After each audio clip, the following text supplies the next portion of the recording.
we have managing broken relationships as the topic before us, keeping the welfare of the children in mind, right? I hope we can all see that on our screen. Can we all see that? Yeah. It's a pink, yeah, it's a pink comment. Came from my side. So like I said, this is a weekly show, weekly live show.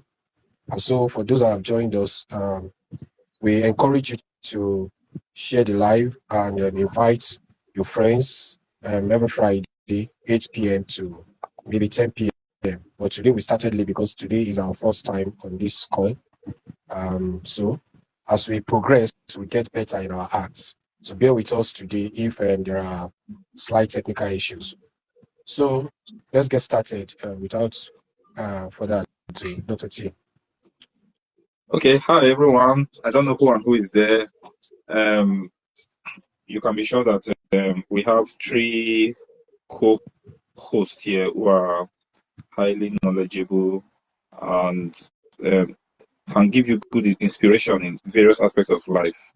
Concerning today's topic, a lot of people are involved in one form of relationship or the other, but we'll be talking more about marriage as an institutional relationship, or in certain cases, unmarried persons who are involved as partners, and especially when the relationship has to do with children or when there is children involved.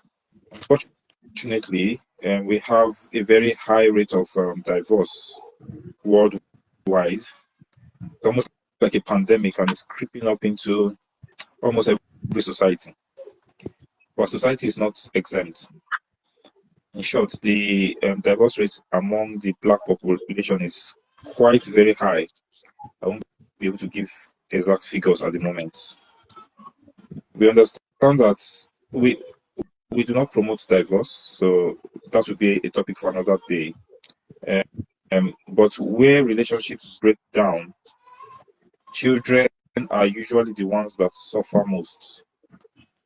And so the aim of this discussion is to look at the dynamics that can help to address this breakdown in such a way that the children do not suffer. Definitely, it will not be like when it's a single home, but how can we address issues such that the children do not have to suffer? So that's what we'll be discussing about. Before I move on, any contributions from any of my co-hosts? If we have anybody in the audience who would like to participate, I think we have a slot for 1 or 2 persons of like minds who might show interest in joining the discussion. You might be able to just send a message, and our team will decide if we think we can bring you in. Okay, so in the meantime, any contributions from any of my co-hosts before we continue? Just to corroborate on what you said, that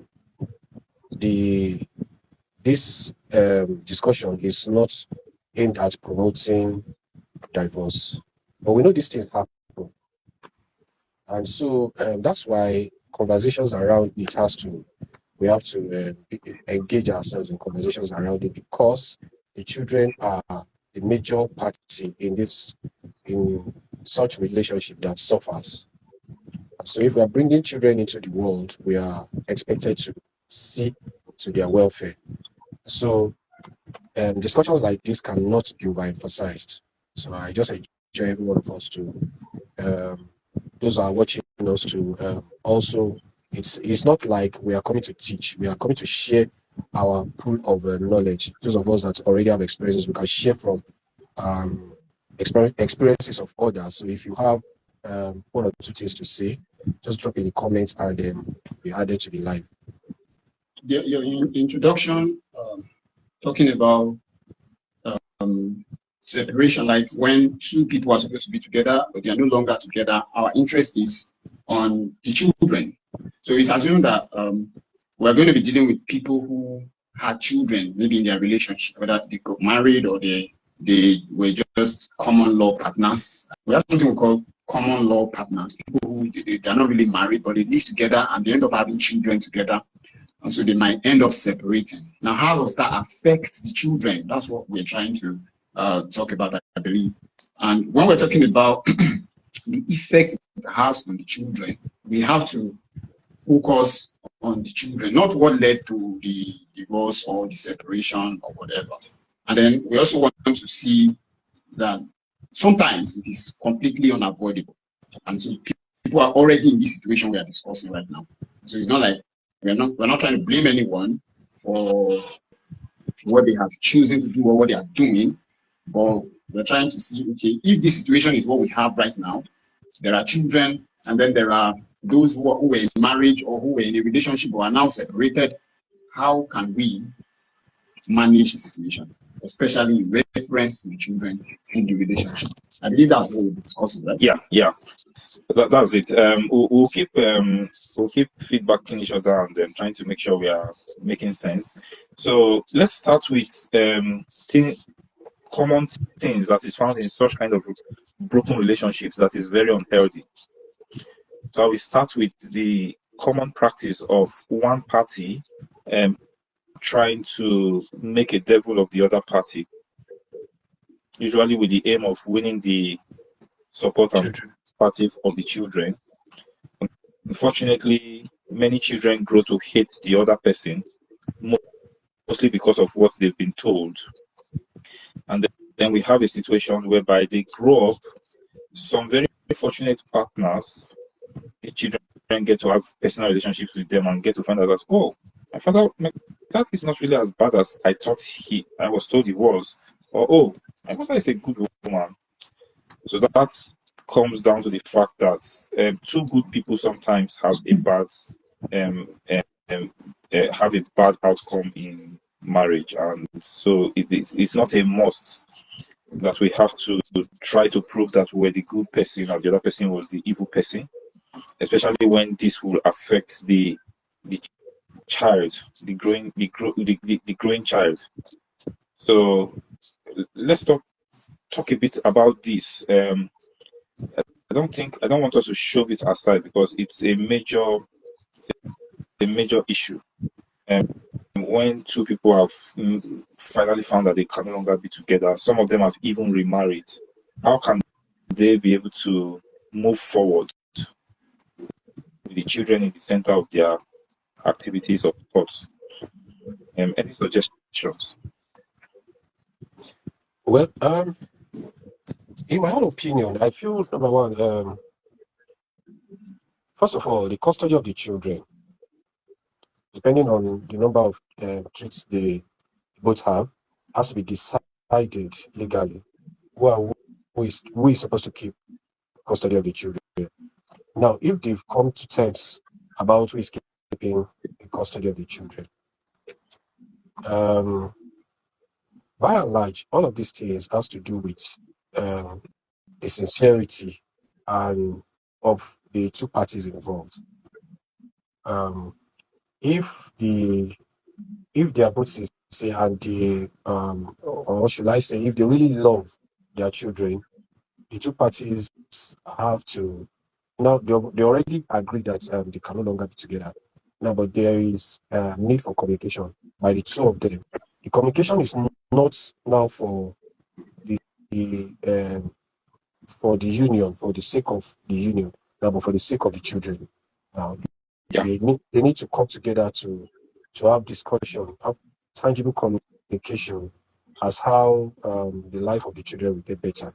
Now, they will, because they are not together, so of course their opinion now will differ, and they might not want to agree together on many issues, even as regards to the children.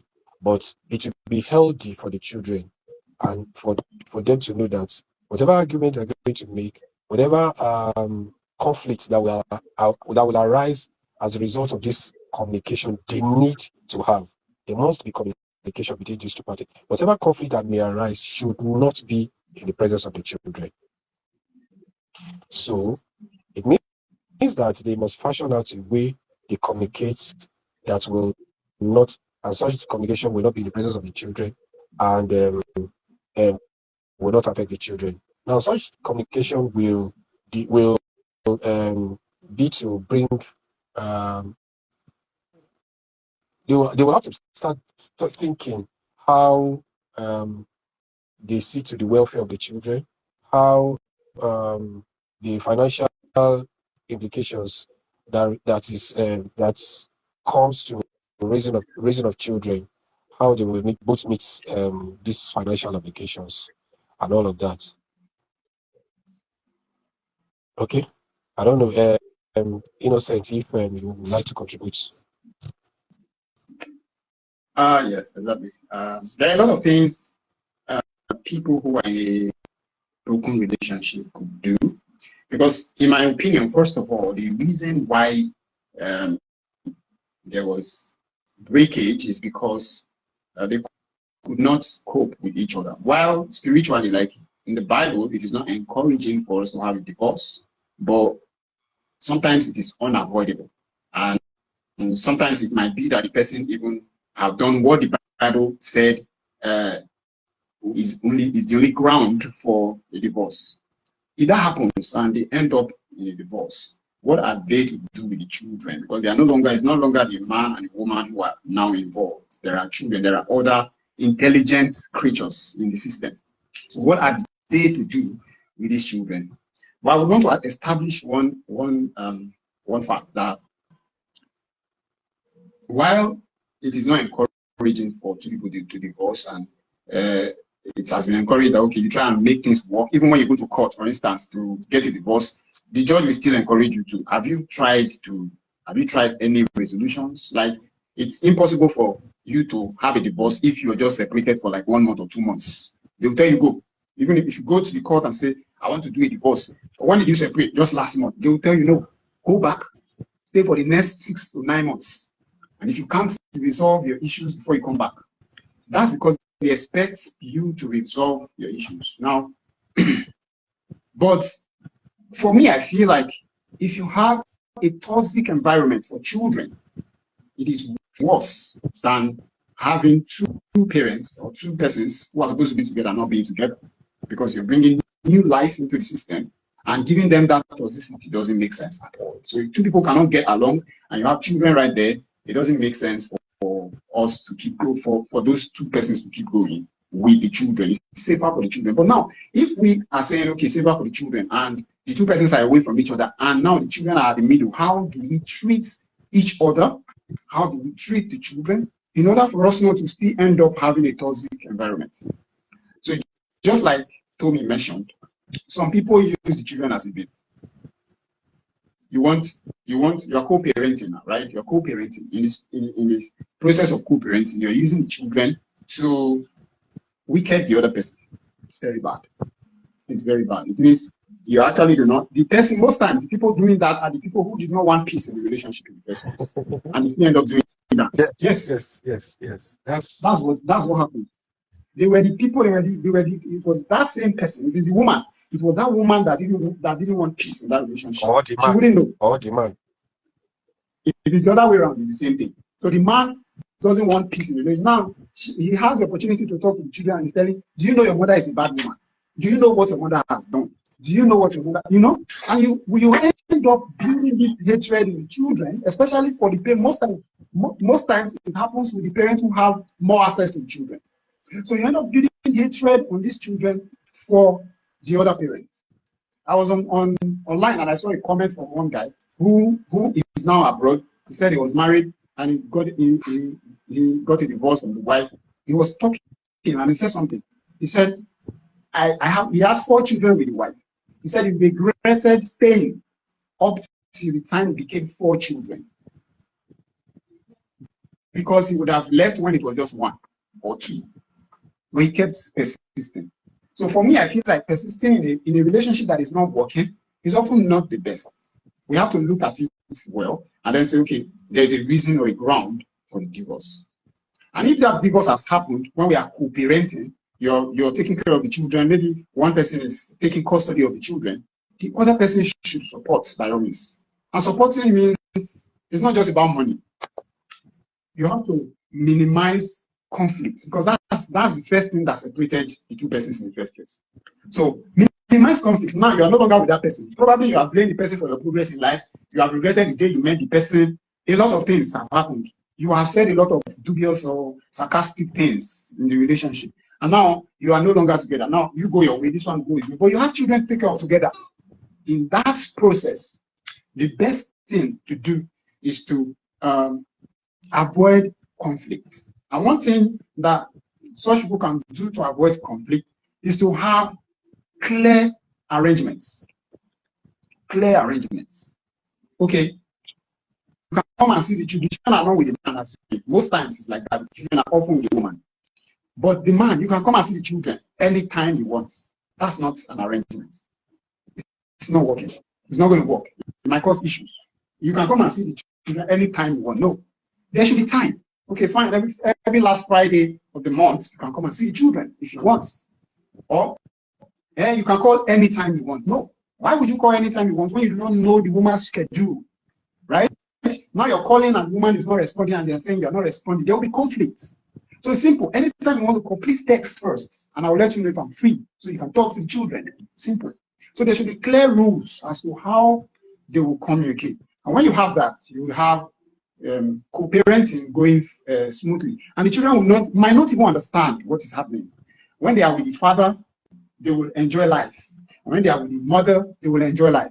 When there is conflict, then it's of no use. The separation is of no use. It's even better they stay in the marriage and continue in the conflicts. Yeah, that's my opinion. Fantastic. Yeah, so yeah, very nice points everyone has brought up. We will try not to bring in religion because of the varied audience that we might have, but of course we can always preach that we wish for families to remain as one. The best environment for children to grow remains in the family units. So I love the points that Innocent you talked about and Tunde too about avoiding conflicts. I think these things need a certain degree of consciousness and effort because if we just rely on our human emotions, we might lose guard, we might do what is wrong. However, if we know that this is the right thing and we work assiduously towards achieving it, then there is a good chance that we can succeed. I recently was involved in a discussion where one of the parties are divorced, and she was giving quite a very good account about how she and her ex-partner, who is now remarried, have been able to co-parent in a very interesting way that we all were very impressed. It takes a great deal of reflection from everyone to know that okay, no matter how it was, I had my role in this relationship breakdown. Take some degree of responsibility and move on, thinking of the children. So this particular lady, the way she was able to bring it up, I could see that she really understood how much benefits the children would have from this healthy relationship that they are building. She described the situation whereby her ex-partner's new wife, as in new wife, that two of them even communicate when necessary, and then everybody understands fully the situation. So just imagine how those children are going to grow. They will grow with self-confidence. She was giving an example that even in school, the children so understand the situation that they're able to teach others about healthy relationships and how they can avoid. As in the children are very knowledgeable about the situation. And I can't really say how she put it, but it was really impressive. So it's doable, it's possible. But the first thing would be for each parties to be willing to move on and be willing to do whatever is needed to keep that relationship open and to allow healthy co-parenting. So we've dwelled a bit about what we should try to avoid. Then we also touched one or two things about what we should try to do. I want us to go a bit in depth into what we can do or what we should aim at doing. Before then, can we talk a bit about custody? So we usually have a situation where people fight over custody of the kids. I think that's where it starts from. What do you think is fair when it comes to custody? Who should the children be with? Might be an interesting one to discuss. So who do you think the children should be with? Let's just give a hypothetical example. We have 3 kids, maybe 2 girls, 1 boy. The oldest is 10 years, the youngest is 3 years. Who should they be with? What do you think? Because I think one problem with co-parenting is usually how they separate and where the children go. Sometimes the fathers may feel they were left out, they were pushed out, and so why do I need to be involved anymore in the life of the child? I've seen a lot of such examples, and it takes quite some effort to try to explain that at the end of the day, this is your child and you want the best for your child. You might feel very bad about how you have been treated, but what is the way forward? So let's talk a bit about this. What do you think is the best way to keep children? Where should they be when there's a separation? Okay, this kind of this question is I don't know. Sometimes from the legal aspect of of issues like this, what I think I understand they do in the law court is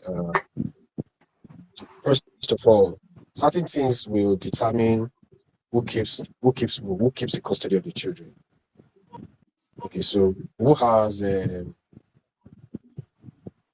good source of income to bring up these children? Is it the father or the mother? Then what kind of environment, what kind of environment, what kind of home, or what kind of house accommodation type will these children um, find themselves if they are living with either of the parents? So I think there is no one cap that fits all in this kind of question. You really cannot tell if the children should be in the custody of because from these examples we are giving, the first child is 10 years, right? Yeah. And the last is 3 years. That age range, can be with the father, can be with the mother. If, for instance, if assumably the children are maybe under 5, it should be fair to say that they should be with in the custody of the mother. But Okay. yes, but in my own opinion, at age 10, um, other things should be looked at, like maybe who is more financially buoyant to take care of these children, and what kind of accommodation are these children going to be going to find themselves if they are in either of the parents. So these are questions that will need answers first before you determine who should be in custody of these children, given the age that you just mentioned. Yeah, I like your approach. I like your approach actually. Before we continue, just to say that we welcome anybody who would like to join the discussion, who will be willing to discuss at the level we are trying to discuss, which is being as reasonable as possible and as objective as possible. Innocent, do you want to say anything with respect to, in addition to what Tunde has said? Yeah, I actually shared this live, and I see some of my friends viewing. So if you're viewing, please you can contribute something, even if you're not being brought up to the live. You can drop a comment, maybe just contribute something to the discussion. So for me, I feel like promoting a stable and nurturing environment for the child is the most important thing when you have a relationship that is broken or when you have a divorce. So that's the key. That's the first thing that, in fact, any court will consider everywhere. The child's interest is the number one. Okay. So now, when we put the child or the children at the center of interest, we will now begin to look on both sides and see how we can meet the child's interests. Just like you said, financial interests. Where is the child most comfortable? Is it the parent that is eating one square meal a day? How will he take care of the child? So we need a parent that will be able to take care of the child. Now, there is also that parent that keeps saying bad things, like I said before, about the other parent. The child might not do well with that parent. That's a fact. So the court or the people who are in charge who are trying to work on bringing about peace will consider all these things, like who is the toxic parent? Who is the toxic? There's always one toxic parent. That's a fact. So you have to take out the child from that parent, because the child grew up with that parent. I've been seeing online posts where they say children who grow up with women are like this, children who grow up with single men are like this, children who grow up with single women are like this. That's not the fact. It varies from people to people. It's the personality of the parents that affects children. There are children who grow up with a single mother and they are okay. They are well disciplined, well cultured, taken care of. And they grow up to even love their father who wasn't with them. While there are some who will grow up with their mother and end up being bitter with their father because of the picture that was painted, just like Terry said about that experience of having children who used to think their father was bad, but end up seeing their father in a different light when they grow up. And then another thing that is very important when it comes to deciding on where the child should be is discipline. Discipline. What's most common with children or young ones is that they grow according to how they were being disciplined. That's what I believe in. While we vary from our ability to understand the world around us as we grow up, but generally, children, whatever they become in life depends on how their parents handled them, the discipline they got. So for us to have consistency and stability in the discipline that the children receive, it is very important for the two parents to have an established way of discipline. It's not like the father is doing this and the mother is doing that. It won't make sense for the child. I watched a reenactment. I don't know if it was a reenactment in a court where a guy beat up the girlfriend or something, or killed the girlfriend, something like that. And then they were in a court. And the guy said that he blames the mom. And he asked the mom, why is he blaming you? Why are you blaming your mom? He said, because the mom would always fight the dad when he was growing up. So he grew up like that. And that's why he killed his girlfriend. It's crazy how children can copy what we do as parents. So it's very important that we're able to have an established mode of discipline for both parents. If we have that, then the children will be able to grow up in a nurturing environment. And I think all has been touched in terms of deciding where the child should be. The welfare of the child. I think I might want to add something on that aspect of where the child should be. I might want to add some points. Okay. Yeah, especially what Tunde said, which is that it's varied. I think age of the children is very important. When they're very small, there's a tendency to want to keep them with the mother. I also believe in the number of kids. If it's even, if they are even, for example, 2, 4, whatever, it might be an option where both parents' minds opts to share them equally, and then during holidays they can switch. Very important is the other factors that are both parents. So, for example, are they able to take care of the children? That may also be a factor. So, if one of these parties has some issues that might make them not to really be able to function well as parents, it might influence the children being kept with the other party. So these are things that should come into play. But if everything is ideal, both parties can play their role very well. I would tend to be a preacher of equality. Like let's two stay here and two stay there. I'm just trying to bring different factors in. Then the other part would be what Tunde said again, very important, accommodation. So in the court of law, all these things are looked at. But why are we discussing this is because for most couples who break up, they are not able to come to compromise. So they end up leaving it for the courts to decide.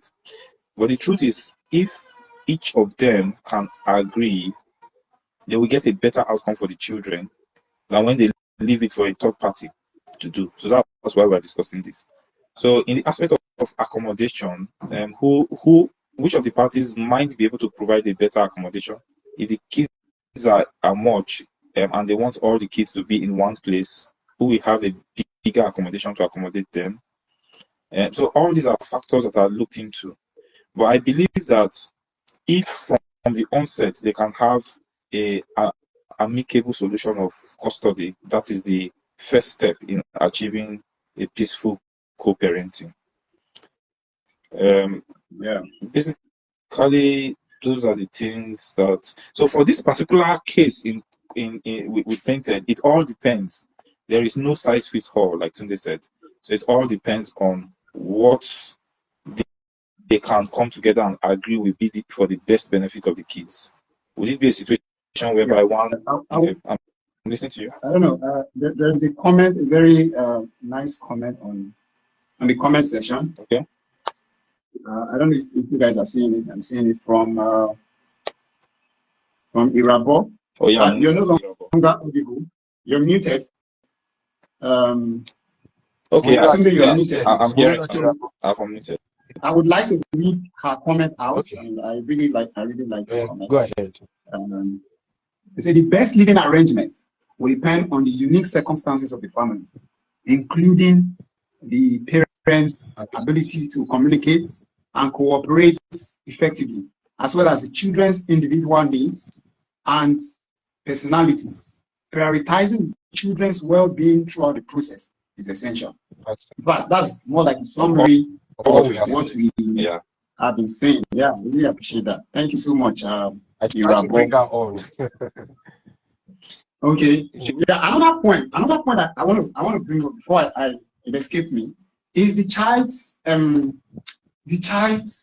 I put it now? Like, what does the child really wants? That also determines. Like, what do you want? A 10-year-old child can decide. I might disagree with that because it might be children may not know what they want, so it might be a difficult factor, but it's possible. But I don't think that would be. There might be different opinions. I might be open to learning, but I didn't consider that as very. The children, if you ask the children, they will be subjective in. Yeah. The tendency for them to be subjective is high. They will not see. Of course, they will not give you.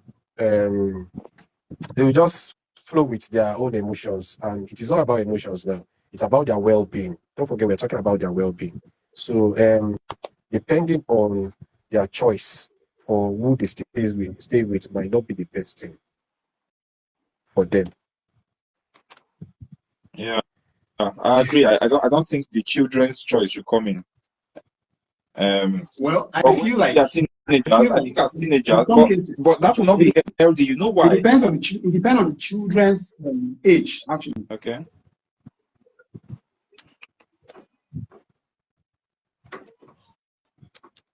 Are you still talking? I'm not hearing you. The thing again. Okay, I think we are breaking. Aside from even all this we have been talking about, now who keeps the custody of the children? Now we have dwelt on that for a long while now. Something was coming to my mind because whether we like it or yes, this issues of divorce is usually most times for many that we have seen, doesn't usually end well, and I don't know. In this part of the world, I feel that we something that can help parents. When we are trying to lay the foundation, we said that to help the children, the two parents have to communicate and try to avoid conflict. Now, in communicating, two parents communicating, there's no way they will not They will not be at loggerheads. There's no way there will be no conflict between the two parties.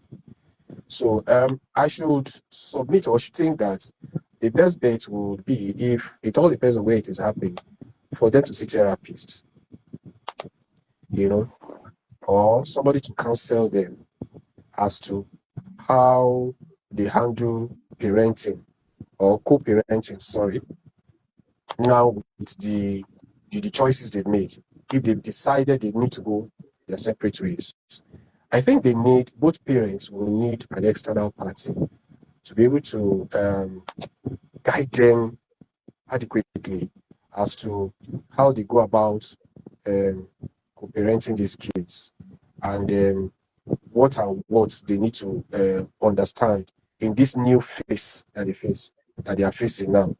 They were once love birds. Now they are no longer love birds.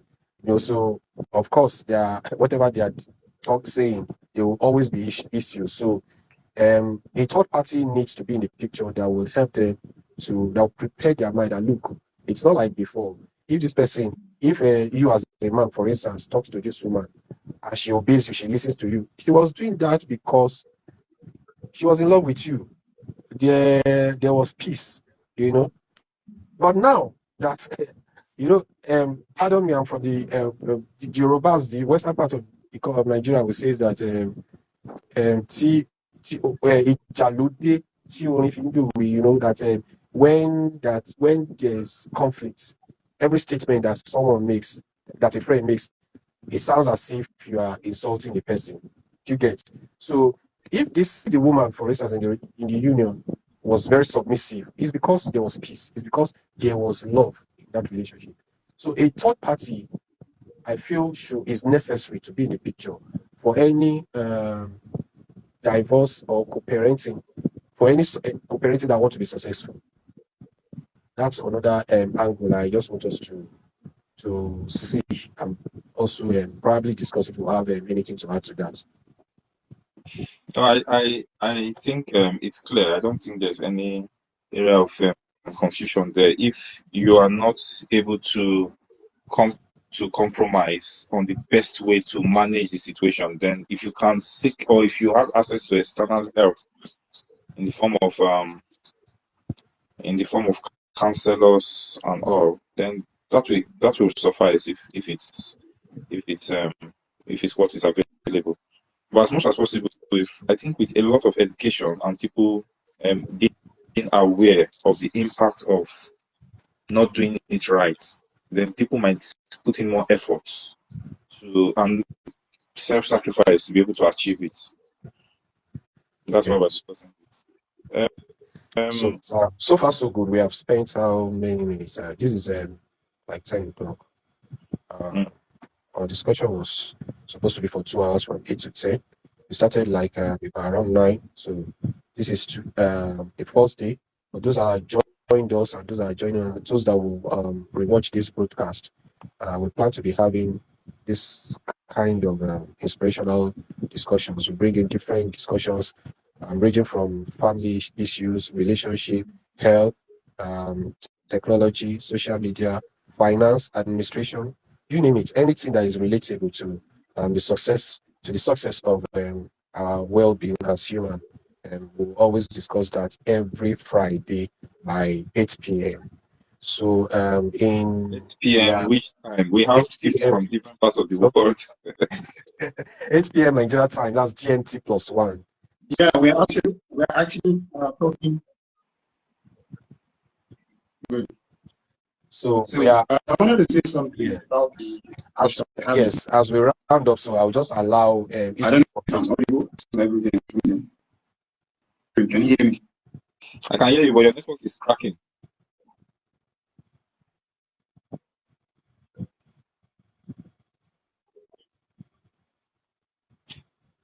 Go ahead.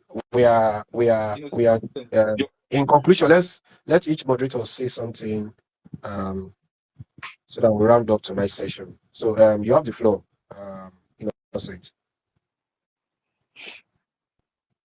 I don't know what's happening. I can't really hear you guys anymore. It's breaking. Go ahead. We can hear you now. Okay. Okay, so I was going to raise up one point. Which I know we've touched on a lot of things, but I wanted to talk about this aspect of introducing new partners Okay. into the system. Yes, so you have two parents who have children, and they are now separated or divorced, and they are bringing in new partners. For me, I feel it's very, very unhealthy for the children to have new partners because their emotions, emotionally, they will be distressed. There used to be daddy, and now there's another daddy. Let me just echo what you are trying to say, Okay.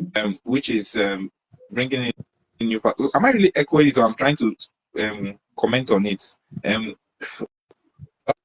That for me, that is why we try to avoid divorce, because there are a lot of sacrifices, a lot of sacrifices, and that is why we will not preach divorce. Unfortunately, if it has happened, you can't ask other parties not to move on. So it's one of the unavoidable consequences of divorce. There are many other consequences, but we just have to live with it. New partners will likely come in, but how is it done for the interest of the children? That's what I think, based on what Innocent was saying. Unfortunately, we couldn't really enjoy what we were saying much because of the cracking. I think prior to our next session, we'll see I just what wonder what's happening. I can't even see you guys anymore. I'm just hearing the voices. Trust me, it's network. We are seeing you, we can hear you, but you are not seeing us. Okay, so I think we should wrap up now. I think we should wrap up now. Yes, just a bit to wrap up. I just want to say that this is just a kind of test run. Everybody on this live, I truly trust their reasoning and their ability to discuss live issues. So I enjoy you to join us every Friday by 8 p.m. Plus 1 GMT. GMT plus 1. I know I have friends in the UK who might join in. Please feel free to contribute. We are all Nigerians, but we welcome people from all races. We welcome varied opinions as long as they are brought in with as much with respect and as long as they are very reasonable. We will also want to build our page individually, so we will welcome you to follow each and every one that you see coordinating the program. It will help you to be able to follow up with our different activities. Thank you so much. We might be continuing this discussion next week, or we'll be coming up with something even more interesting. I hope you were able to pick something from this discussion. Feel free to add comments even when we are done. People can read, people can learn. One person put in a comment and it was really very beautiful. So thank you very much. That's my closing remarks. Thank you all. Thank you all. See you next week.